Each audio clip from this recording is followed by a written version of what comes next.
I had a roommate, a very talented artist named Richard Swallow, who's also a talented poet.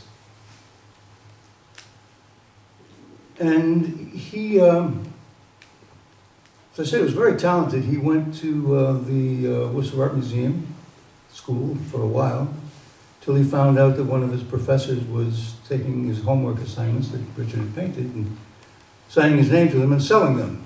Oh, jeez. So he got mad and he reported the guy, and of course the school stood in back of their professor. So he left. In the early 70s, he got a full scholarship to the Minneapolis School of Art. And when out there, I lost touch with him. I heard that he was a tortured soul. He had an alcohol problem, and really the only way to describe him is he was a tortured soul. I heard in the early 80s that he had ended his own life, which was a shame. He taught me a lot about writing poetry. I remember it was a September afternoon. There were several of us sitting around drinking beer. It was a hot day. We had the door open. Richard came in, sat down, opened the beer, and I handed him this poem, which I had written that very morning. It's a Christmas poem. I don't know why I wrote it in September, but you know, the universe puts your head in strange places sometimes. Richard read the poem, put it down, put his beer down, got up, and left the apartment and ran down the street. We didn't see him for many hours. He came back that evening,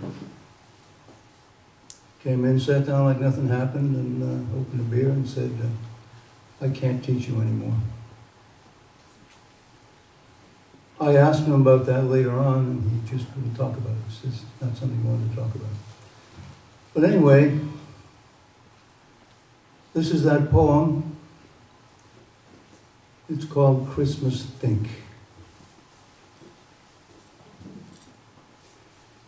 Christmas and clean snowy air, lights all around and slush in your boot tops.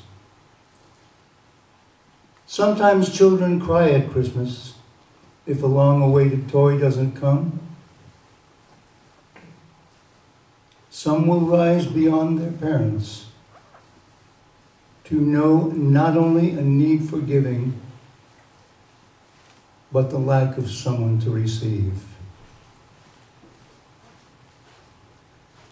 Laughing people and red-suited elves. Drop $1 in the kettle. Drive the trains in the toy store window. Remembering childhood. Remember manhood. I remember you and weep. Thank you very much.